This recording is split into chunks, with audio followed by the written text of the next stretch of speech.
Oke, halo semuanya. Oke, bisa kita say hello-hello di komen? Suara saya kedengaran nggak ya?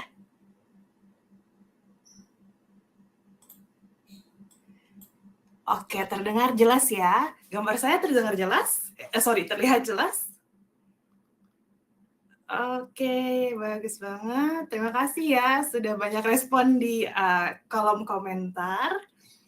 Oke, kita bisa mulai sekarang. Sekarang sudah pukul 11:01, kita mulai ya. Oke, nice banget. Oke, selamat datang semuanya, selamat pagi, semoga dalam keadaan yang sehat ya. Terima kasih banyak sudah meluangkan waktu untuk hadir di webinar hari ini. Perkenalkan, saya Syifa, saya adalah psikolog dari Naluri. Senang sekali bisa berbagi nih dengan teman-teman, mbak-mbak, mas-mas, bapak-bapak, ibu-ibu di sini dalam sesi webinar kita dengan judul Istirahat yang Tepat akan meningkatkan produktivitas ya.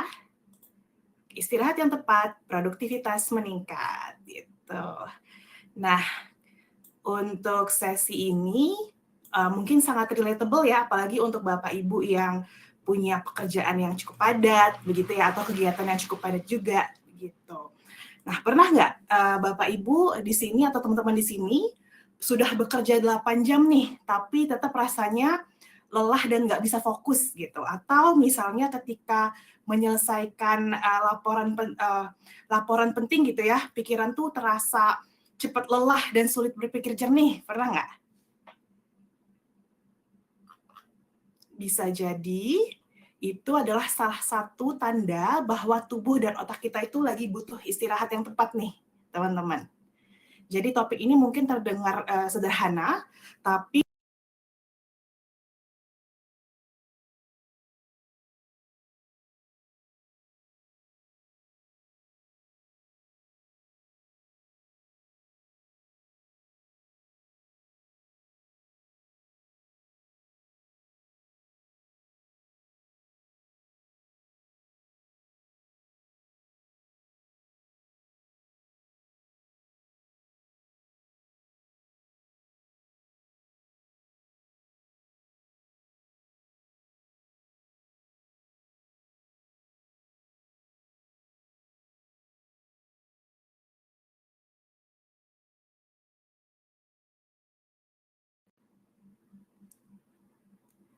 halo, mohon maaf nih. Kayaknya saya keluar dari terputus ya dari jaringan. Sekarang apakah masih saya hilang dari videonya? Halo? Ada, sudah terdengar. Mohon maaf ya, ada sedikit ini nih, ada sedikit gangguan koneksi. Sekarang gimana, udah jelas? Oke, terima kasih, terima kasih. Baik. Oke deh kalau gitu. Tadi pertanyaan saya adalah apakah Bapak Ibu di sini pernah nih merasakan udah bekerja 8 jam nih tapi tetap lelah dan nggak bisa fokus gitu ya? Atau ketika menyelesaikan laporan penting, pikiran Bapak Ibu tetap terasa cepat lelah gitu dan sulit berpikir jernih. Apakah pernah seperti itu? Mungkin bisa tulis di kolom komentar ya. Pernah ya? Oke, pernah ya. Iya, cepet lelah ya. Kalau sering, oh ada yang sering juga. Oke. Nah, bisa jadi itu adalah tanda-tanda bahwa teman-teman di sini perlu untuk menambahkan gitu ya istirahat yang cukup gitu. Bisa jadi itu adalah tanda Bapak Ibu sedang lelah gitu atau otak kita sedang butuh istirahat gitu. Nah, topik ini mungkin terdengar sederhana ya, tapi sebenarnya sangat relevan nih dengan kehidupan kita sehari-hari gitu. Oke, sebelum kita mulai, kita akan masuk ke pembacaan peraturan dulu ya dari seminar hari ini. Oke. Bisa next slide. Oke, jadi peraturannya adalah pastikan teman-teman di sini menggunakan browser yang mendukung. Direkomendasikan itu menggunakan Chrome, Firefox, Safari, atau Microsoft Edge. Yang kedua, pastikan teman-teman di sini memiliki koneksi internet yang stabil selama webinar berlangsung. Kemudian bisa tes output speaker teman-teman di bagian setting sebelum webinar dimulai dan pastikan sudah bekerja dengan baik. Kemudian jika teman-teman di sini menemukan kesulitan teknis, bisa coba refresh browser dan bergabung kembali ke webinar. Kalau misalnya ada masalah yang berlanjut, silakan hubungi @naluri events untuk bantuan terkait kendalanya. Selanjutnya adalah mari aktif bertanya, berpartisipasi dalam polling atau berpartisipasi dalam nanti sesi kita berinteraksi gitu ya. Dan suarakanlah pemikiran teman-teman di sini di dalam chat box. Jadi feel free untuk menuliskan komentar ataupun pertanyaan di chat box ya. Dan bisa juga tulis @Shiva sebelum menuliskan pertanyaan untuk langsung terhubung dengan narasumber yaitu saya. Dan jika ingin mengirimkan chat anonim, jangan lupa untuk send private message. Kemudian presentasi ini juga akan dibagikan sebagai dokumen PDF di akhir webinar. Jadi jangan khawatir kalau mau dapat bahannya nanti kita kasih gitu ya. Dan teman-teman di sini juga akan menerima rekaman webinar di kotak masuk email usai kegiatan ini berlangsung. Rekaman ini juga akan tersedia rekamannya gitu ya di situs web Naluri, halaman webinar, dan saluran YouTube resmi kami.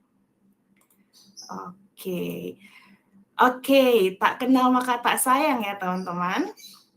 Perkenalkan, saya adalah Shiva. Saya seorang psikolog dan konselor Careline dan Textline di Naluri. Saya adalah lulusan Magister Profesi Klinis Dewasa di Universitas Indonesia. Oke, kalau misalnya ada yang mau tanya-tanya boleh di kolom komentar ya. Baik. Oke, kita mulai dengan mungkin pertanyaan reflektif dulu nih, Bapak Ibu. Di slide selanjutnya. Nah, pertanyaannya adalah, kapan nih terakhir kali Bapak Ibu di sini atau teman-teman di sini benar-benar mengambil waktu istirahat nih di hari kerja? Apakah setiap 1-2 jam? Atau hanya selama makan siang? Atau saat terpaksa berhenti gitu ya? Atau jarang nih mengambil waktu istirahat? Boleh ditulis jawabannya di kolom komentar ya. Oke. Jarang. Oke. Hanya selama makan siang. Oke. Oke, jam istirahat aja ya. Pas lunch aja, hanya selama makan siang. Oh, cukup banyak ya yang setelah makan siang aja ya. Oke, ada juga yang setiap 2 jam nih. Setiap istirahat dan terpaksa berhenti 5 menit. Oke, ada yang tidak tentu juga gitu ya. Oke. Banyak ya, setiap merasa lelah ada juga gitu. Oh, ada yang nggak ada suaranya. Apakah suara saya terdengar? Oh, jelas ya. Oke, syukurlah. Loh, ada yang nggak ada suaranya, mungkin boleh di-refresh ya. Oke. Macam-macam ya. Jadi ada yang pas makan siang, ada yang jarang, ada yang tiap 2 jam begitu, ada yang tiap merasa lelah gitu ya. Oke. Nanti kita akan lihat nih ya, bagaimana sih cara mengambil istirahat yang tepat nih buat kebutuhan kita masing-masing. Karena di sini kayaknya banyak ya perbedaan jawabannya gitu. Kita lihat jawaban mana nih yang benar gitu ya. Oke. Menarik. Selanjutnya, nah ini adalah tujuan dari seminar kita hari ini. Oke, jadi dalam sesi hari ini kita akan membahas beberapa hal nih. Yang pertama, kita akan memahami apa itu istirahat dan mengapa istirahat itu penting. Kemudian kita juga akan melihat bagaimana istirahat ini bisa mempengaruhi fokus kita, mempengaruhi energi dan juga performa kerja kita nih. Dan selain itu, kita juga akan membahas beberapa strategi sederhana yang bisa kita terapkan dalam keseharian. Kemudian kita juga akan mengidentifikasi apa ya kekurangan dalam kebiasaan istirahat kita. Jadi kita bisa mengevaluasi bersama nih, sehingga bisa menentukan apa nih perubahan yang perlu kita lakukan gitu. Jadi kurang lebih ini adalah tujuan dari seminar kita hari ini. Gitu. gitu. Oke. Kemudian, nah mungkin teman-teman di sini pernah mendengar tentang fenomena hustle culture ya? Ada yang pernah dengar hustle culture kah di sini? Pernah ya? Ada yang tahu hustle culture? Pernah. Oke. Pernah ya. Mungkin hustle culture ini sempat sering tergema gitu ya, sempat sering terdengar di budaya kerja di beberapa tahun terakhir, beberapa tahun yang lalu gitu ya. Jadi secara mostly orang Jepang hustle culture. Oke, iya sih, kadang-kadangnya kita kalau lihat Jepang tuh wah mereka kerja terus gitu ya. Lumayan tinggi gitu jam kerjanya gitu, atau mereka keinginan kerjanya tinggi banget gitu. Jadi secara singkat gitu ya, hustle culture adalah budaya kerja yang menekankan kita untuk kerja terus-menerus, lembur, dan produktif tanpa henti. Misalnya nih ya, bangga nih kita kalau bekerja 12 jam sehari atau bahkan lebih gitu ya, atau kita menganggap istirahat atau cuti itu sebagai tanda kemalasan, selalu online dan siap menerima pekerjaan kapanpun, atau kita jadinya menilai kesuksesan itu dari seberapa sibuk atau lamanya kita bekerja gitu. Seakan-akan ada pesan nih dari hustle culture bahwa kita harus bekerja lebih keras, tidur lebih sedikit, tetap kerja walaupun lagi capek gitu ya, dan selalu siap kapanpun dibutuhkan. Jadi selalu available gitu supaya produktif. Ada nggak di sini yang lagi hustle culture nih, lagi mengikuti hustle culture? Ada? Bisa tulis di kolom komentar ya kalau ada yang pernah mengalami. Ada ya? Ada. Nah, iya, jadi itulah ya pesan hustle culture itu seperti kita tuh harus bekerja lebih keras, harus selalu standby gitu ya supaya produktif. Nah, tapi tahukah teman-teman bahwa padahal dalam kenyataannya kalau kita bekerja dengan ritme yang kurang istirahat sehingga kita jadi kelelahan terus-menerus, itu malah akan menurunkan produktivitas nih teman-teman. Misalnya nih ya, kita kerja lembur 12 jam, tapi malah jadi banyak kesalahan dalam laporan gitu ya. Jadi sebenarnya bisa kita bilang itu tuh mitos gitu ya. Kalau kita harus kerja terus-menerus tanpa henti, tanpa istirahat yang cukup. Yang ada kita malah akan kecapean gitu, kelelahan. Sebelum kita lanjut ke slide selanjutnya, kita coba samakan persepsi dulu ya apa itu istirahat ya.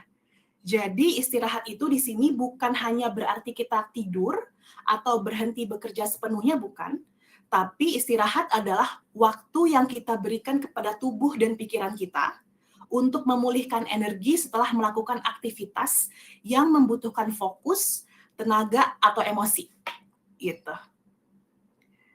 Oke, ada nih di poin 4, selalu siap kapan dibutuhkan. Itu ada di kontrak perjanjian kerja. Menarik. Nanti kita bisa coba bahas lebih lanjut ya di Q&A kalau misalnya ada yang mau bertanya secara lebih dalam ya.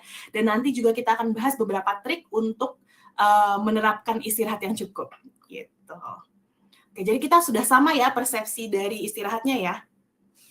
Oke, jadi persepsi istirahatnya itu bukan cuma tidur atau berhenti kerja total, tapi bagaimana kita memulihkan energi setelah melakukan aktivitas yang membutuhkan fokus, tenaga, dan emosi. Oh, suaranya putus-putus kah? Oke, kita lanjut dulu ya.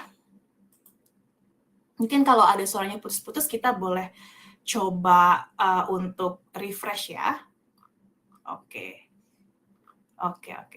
Kalau ada yang kurang kedengeran suaranya bisa di-refresh ya, atau reach out ke admin, ke support-nya.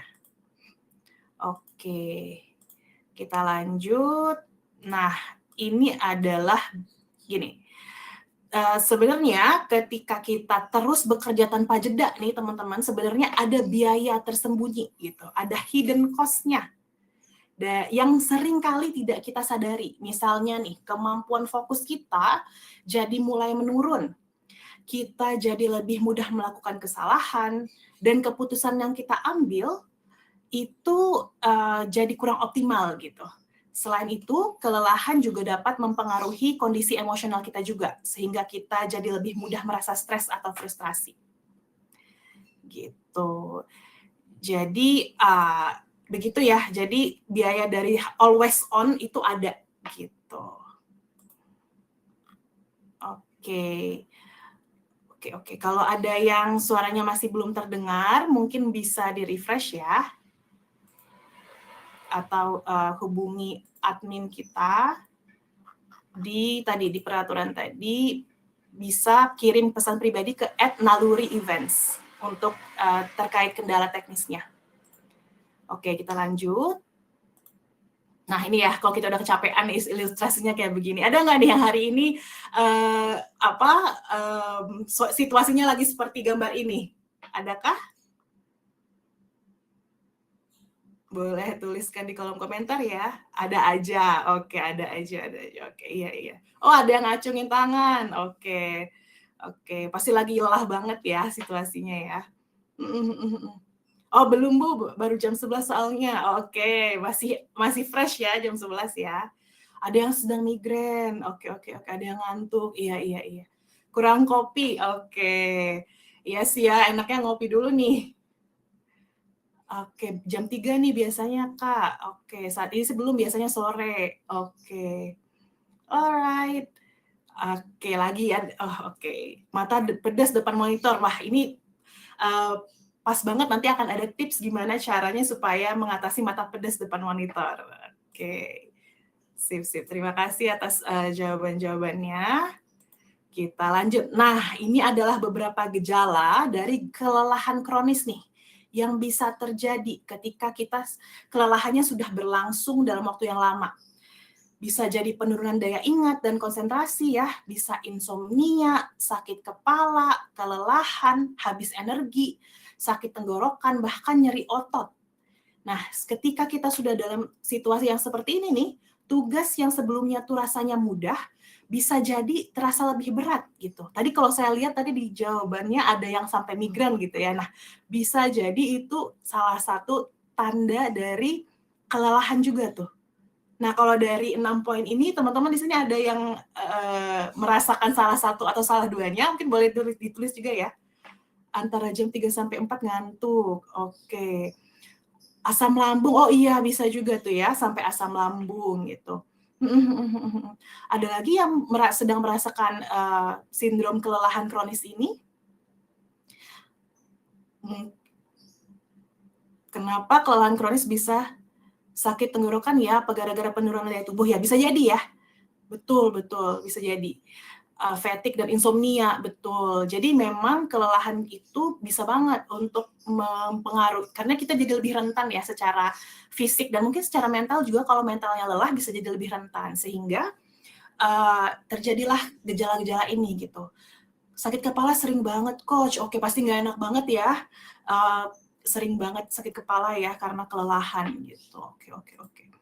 Penurunan daya ingat dan mengantuk. Iya. Itulah ya yang kita bisa alami ketika istirahat kita kurang cukup begitu.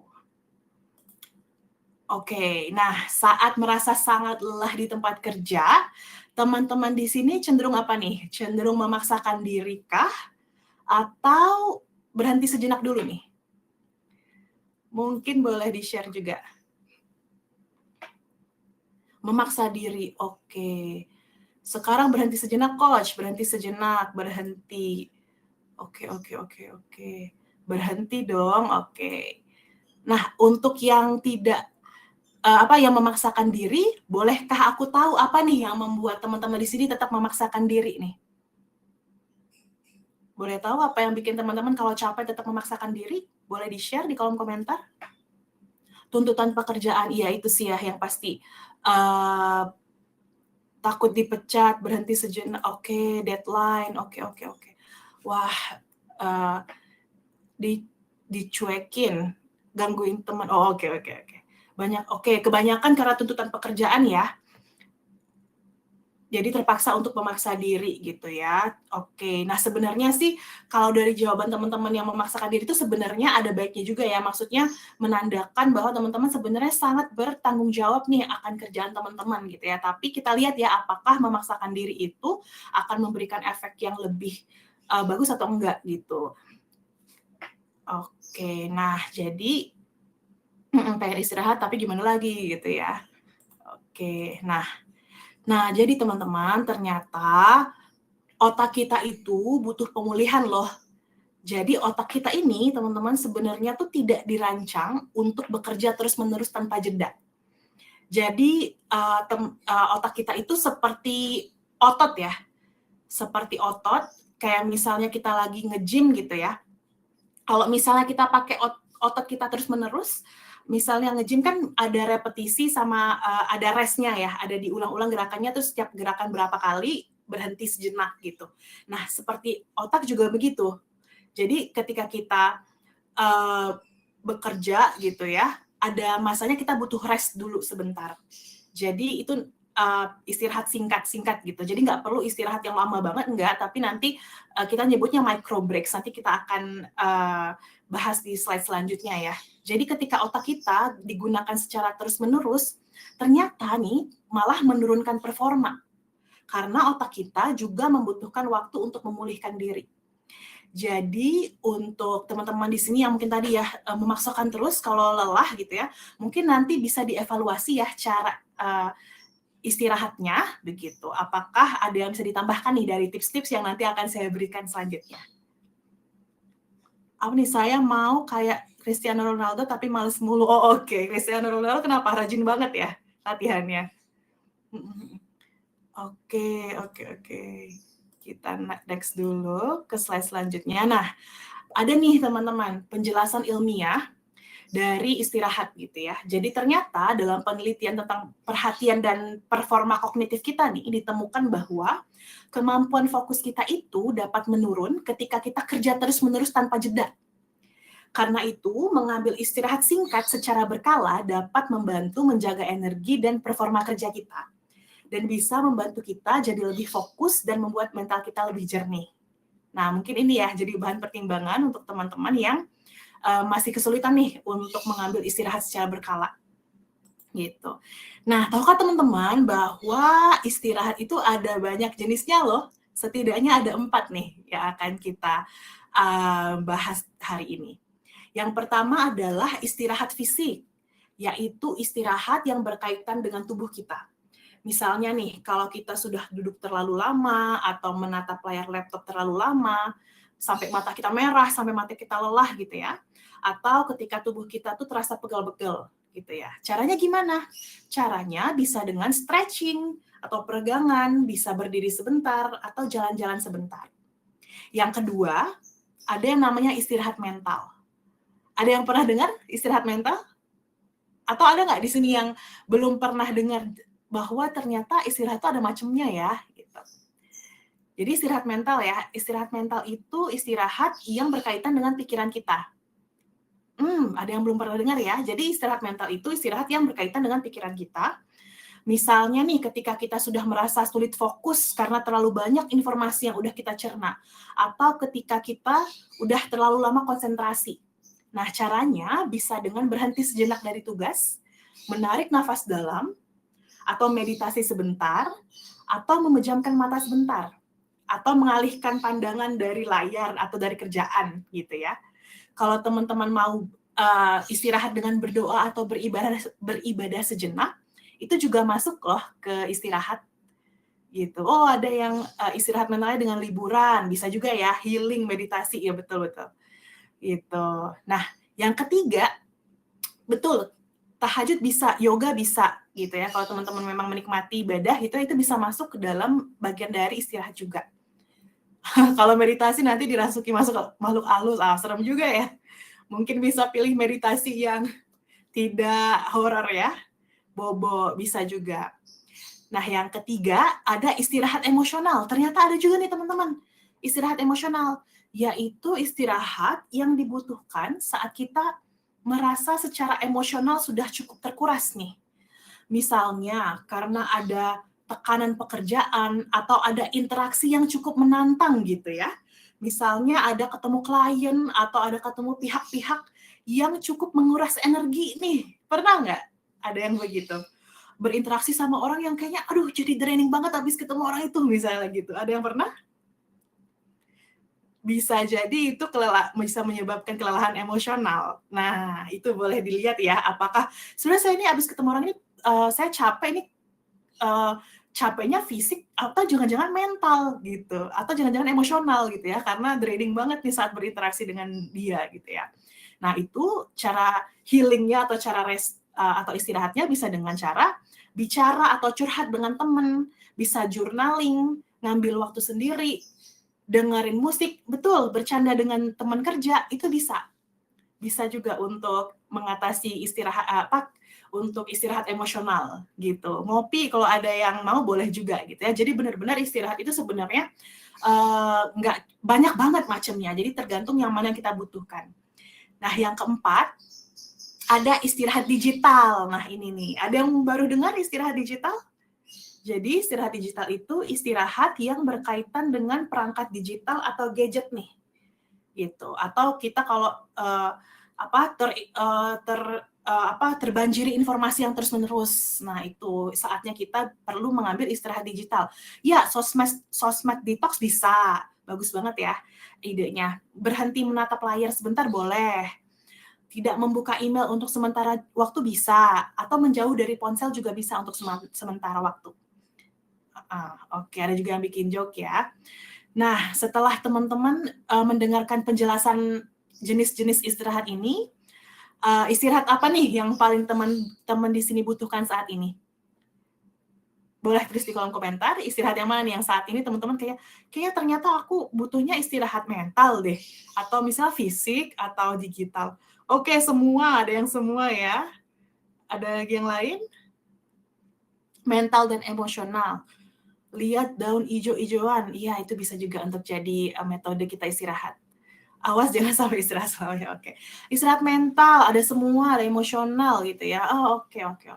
Wah, pasti berat banget ya yang semua ya.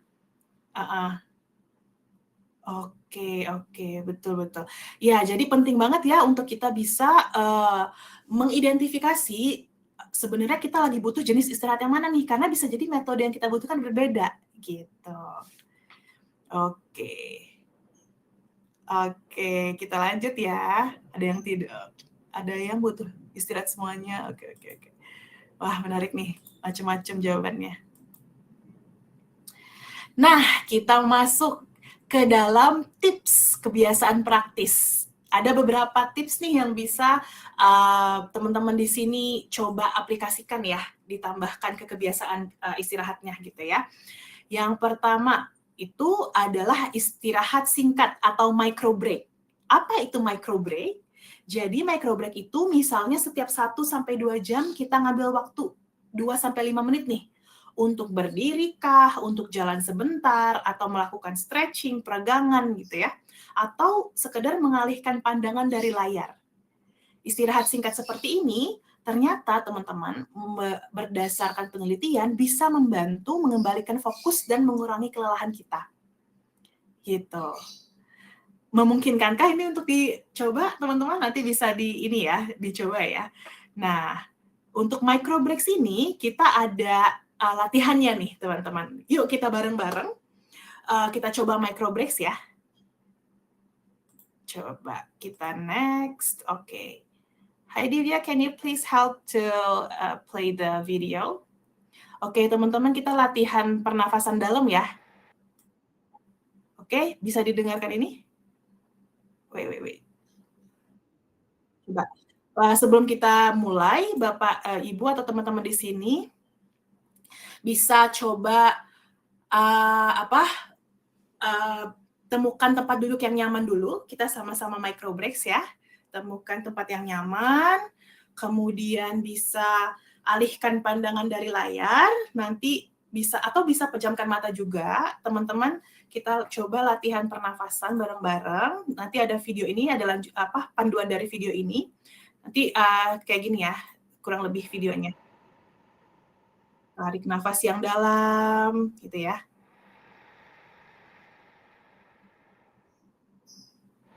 Keluarkan perlahan. Kita coba ya.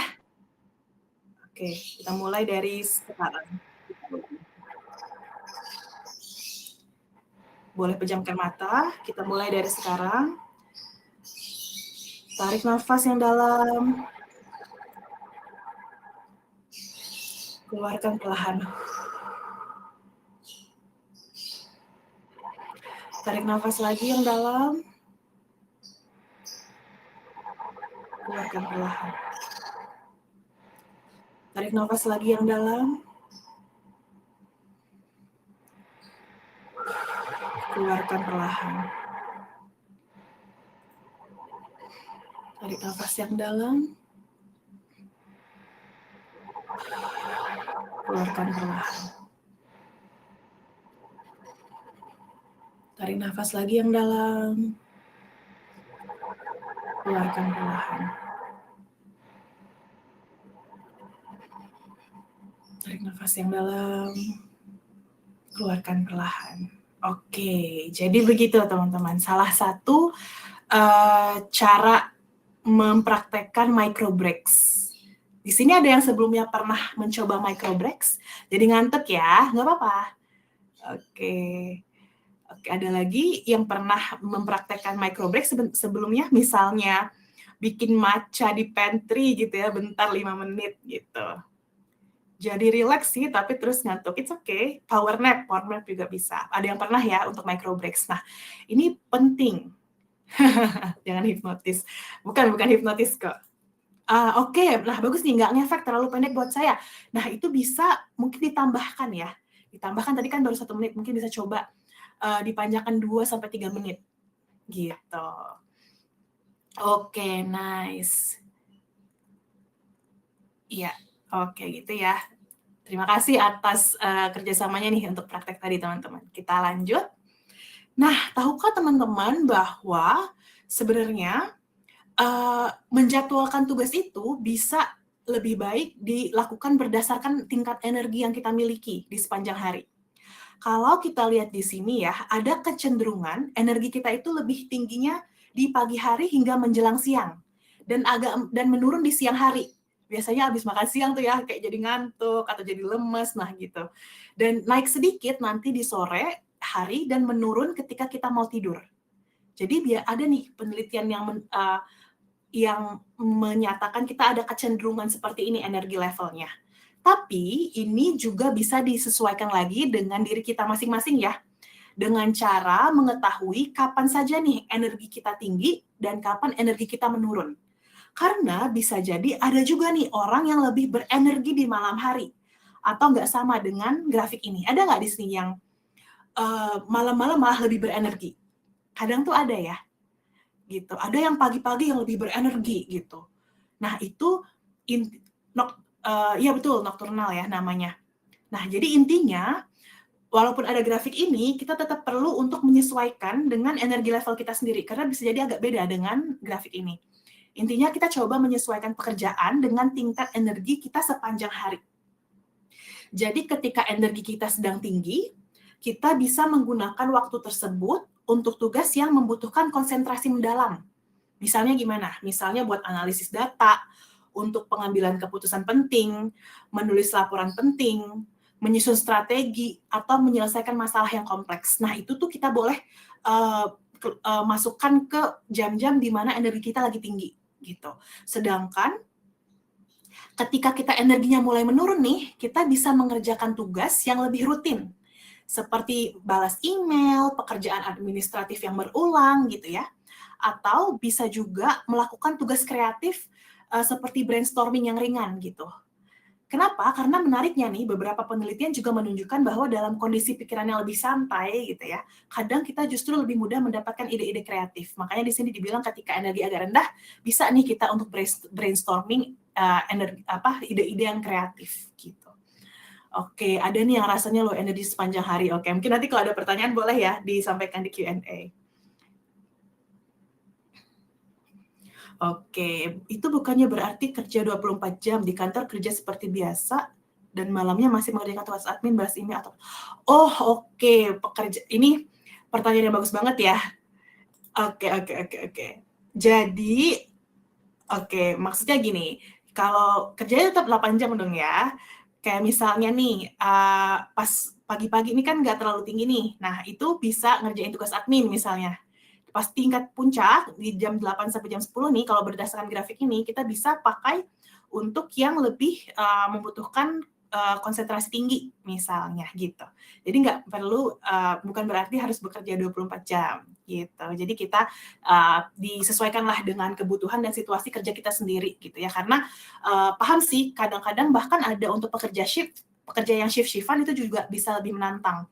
Jadi kita yang perlu benar-benar dalam 8 jam kerja itu mengenali nih di jam berapa dari jam 8 kerja ini yang saya energi levelnya tuh paling puncak, yang mana yang agak merendah gitu. Jadi kita perlu coba untuk identifikasi masing-masing gitu. Semoga menjawab ya, Mbak Sali.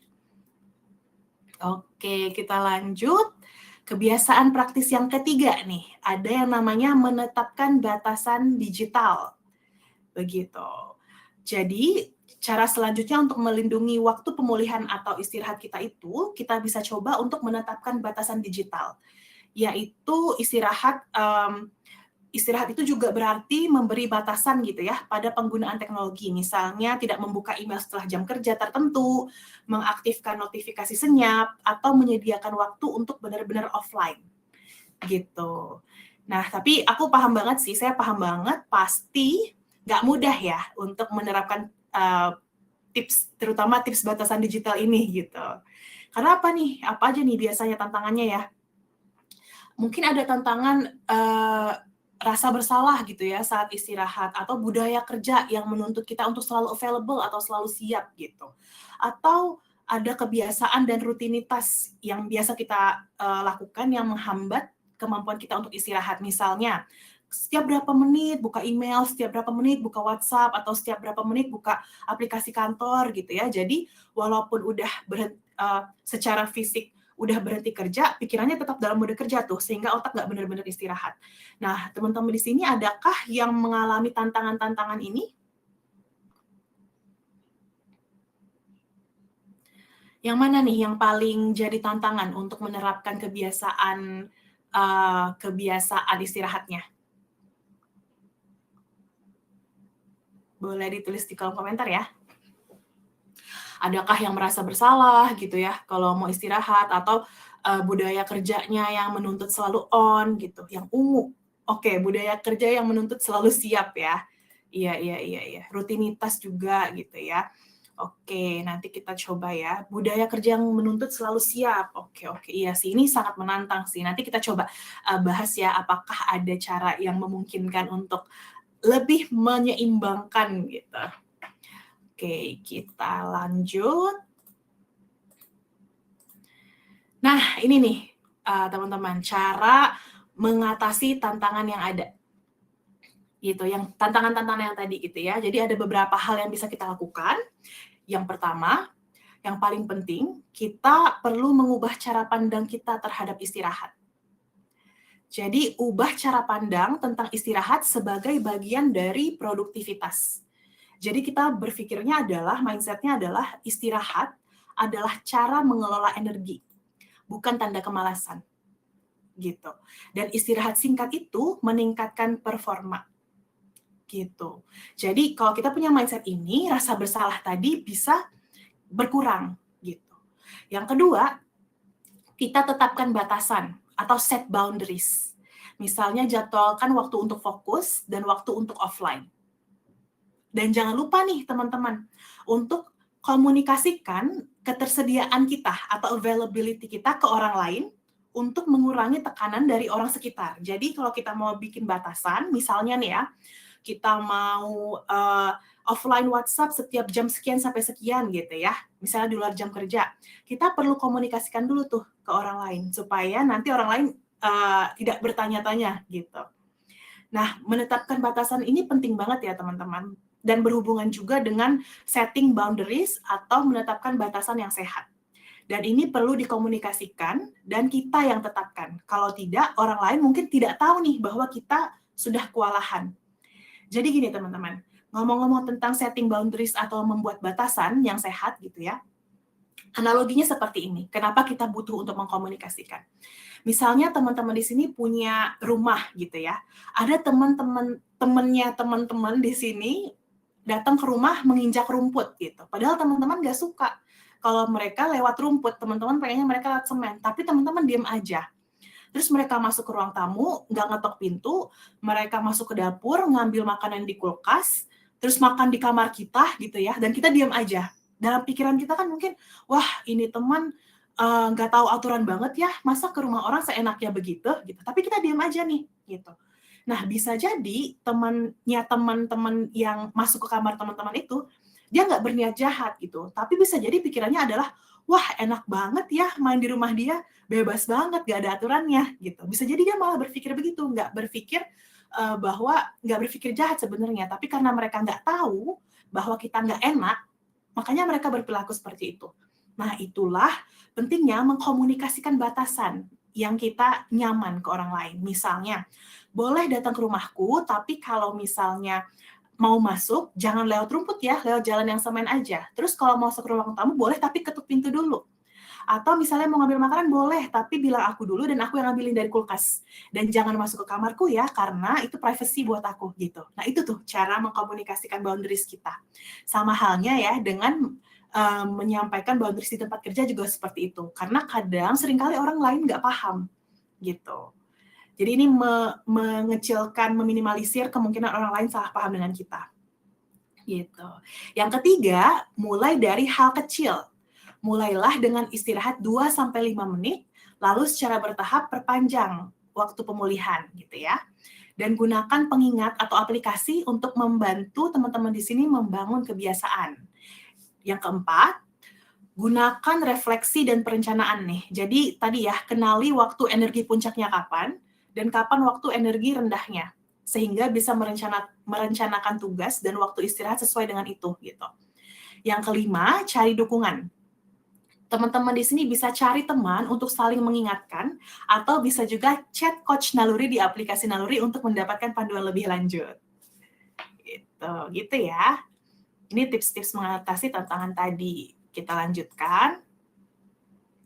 Nah, sekarang saya mau mengajak teman-teman di sini untuk memikirkan nih, untuk berefleksi bersama, memikirkan satu hal kecil yang bisa mulai teman-teman lakukan nih. Misalnya menambahkan satu istirahat singkat, gitu ya, atau menambahkan satu batasan digital yang bisa ditetapkan, atau bisa menetapkan satu kebiasaan pemulihan yang bisa mulai dicoba.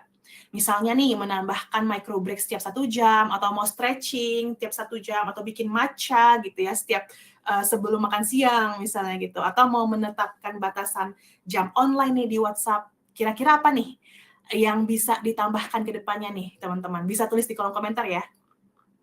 Kira-kira apa yang bisa ditambahkan ke kebiasaan istirahat teman-teman? Dari apa yang kita udah bahas hari ini. Adakah yang bisa ditambahkan? Oke, baca buku 5 menit. Oke, bisa. Ada lagi yang bisa ditambahkan?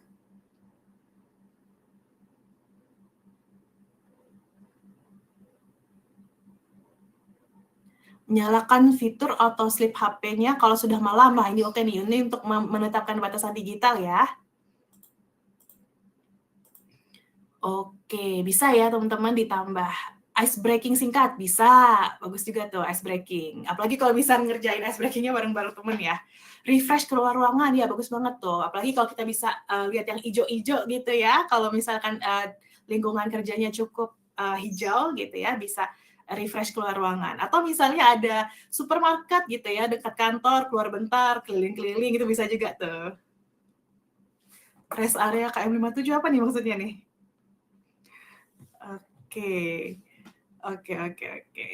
Jadi macam-macam ya yang bisa ditetapkan ya. Nanti mungkin teman-teman bisa merenungkan lagi gitu ya. Aktivitas kecil dan singkat aja yang bisa ditambahkan ke rutinitas istirahat teman-teman. Karena tadi ternyata micro breaks atau istirahat singkat itu bisa mengembalikan fokus kita. Ketuku, wah ini favorit banget ya ketuku ya. Sekarang iklan. Iya, bisa juga ngopi ketuku ya. Oke, nice. Nah, jadi sebagai penutup ya teman-teman, kita bisa melihat bahwa sebenarnya istirahat itu bukan lawan dari produktivitas. Justru ketika kita beristirahat dengan tepat, kita dapat meningkatkan fokus, kreativitas, meningkatkan kualitas pengambilan keputusan, dan juga bisa membantu kita untuk meregulasi emosi dengan lebih sehat gitu. Kenapa? Karena kadang kalau kita kurang istirahat tuh malah bisa jadi ini ya, jadi yang tadinya nggak pemarah jadi sensitif gitu. Yang tadinya nggak mudah tersinggung jadi gampang tersinggung. Nah itu juga bisa jadi tuh salah satu tanda kelelahan. Jadi dengan kita istirahat yang cukup itu sebenarnya juga membantu kita untuk meregulasi emosi.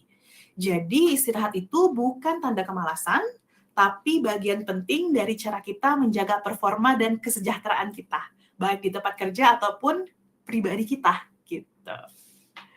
Oke, terima kasih teman-teman sudah mendengarkan webinar hari ini, dan terima kasih juga atas antusiasmenya di chat gitu ya, sudah sangat interaktif. Untuk tambahan informasi buat teman-teman, ini adalah dukungan dan sumber daya yang bisa teman-teman pakai dari Naluri ya. Jadi di Naluri kita bisa konsultasi one-on-one nih. Kalau teman-teman mau mencari mencari coach gitu ya, atau mencari psikolog, bisa banget nih untuk di screen di scan gitu ya barcode ini untuk memesan konsultasi one-on-one. Kemudian ini juga ada penilaian kesejahteraan emosional Naluri yang gratis. Jadi bisa mencari tahu selengkapnya tentang kondisi mental teman-teman hanya kurang dari 3 menit. Dan ini anonim, gratis untuk siapapun. Bisa di-scan barcode-nya juga ya nanti. Kemudian kita juga punya aplikasi dan website Naluri. Jadi nanti teman-teman bisa explore ya apa aja layanan yang ada di Naluri di barcode berikut. Kemudian ini juga ada media sosial Naluri. Bisa di follow ya di @naluri.live di Facebook dan @naluri.live di Instagram. Oke, sekian materi kita hari ini. Ada yang mau bertanya kah? Nanti akan diberikan slide-nya di ini ya, di bagian handouts, bisa di-download. Oke. Ada pertanyaan, boleh ya diberikan di kolom komentar.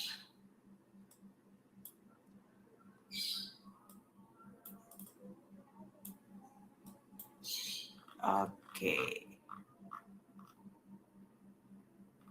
Kalau ada yang marah-marah, besoknya dikasih libur, bisa nggak ya, Bu? Wah, ini siapa yang marah nih maksudnya nih?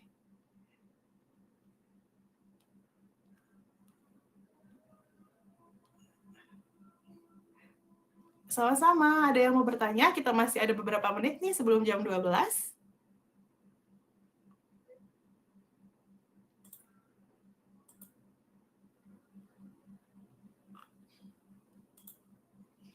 Oke, sama-sama.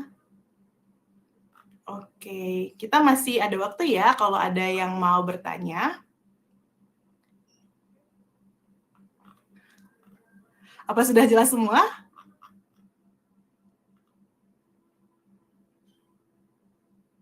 Oke, bagaimana cara mengendalikan HP kantor di luar jam kerja atau weekend? Oke, cara mengendalikan HP kantor di luar jam kerja dan weekend. Oke, ini mungkin maksudnya ini ya, mungkin ada seperti tuntutan gitu ya, bahwa kita perlu selalu on gitu di weekend dan di weekend dan di luar jam kerja ya.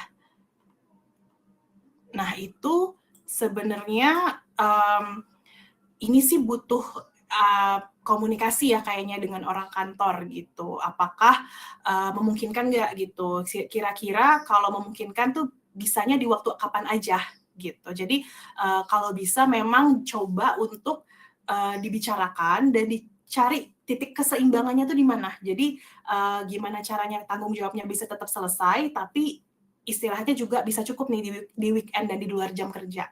Jadi intinya begitu, komunikasi sih yang penting ya Mas Iksan. Kemudian bagaimana cara mengendalikan emosi? Emosinya emosi tentang apa nih? Banyak banget nih Mbak Ranti. Mungkin boleh lebih detail ya, cara mengendalikan emosinya karena apa? Konteksnya seperti apa ceritanya gitu. Apakah absensi ada tidak ya? Sepertinya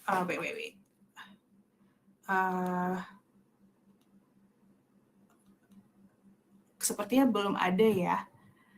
Tapi ada, oke. Kemudian mendengarkan musik atau white noise apakah bisa meningkatkan kualitas istirahat? Ya, tadi ya kalau misalnya kita mau micro breaks gitu ya dan kita pengen dengerin musik atau mau dengerin white noise, boleh-boleh aja. Itu bisa kalau kita jadiin itu micro breaks ya. Karena kan juga kadang mendengarkan musik atau mendengarkan white noise gitu ya, itu bisa membantu kita untuk lebih mindful dulu nih, untuk mengalihkan dulu nih pikiran kita dari pekerjaan dan hiruk pikuk yang sedang terjadi di hari itu. Gitu.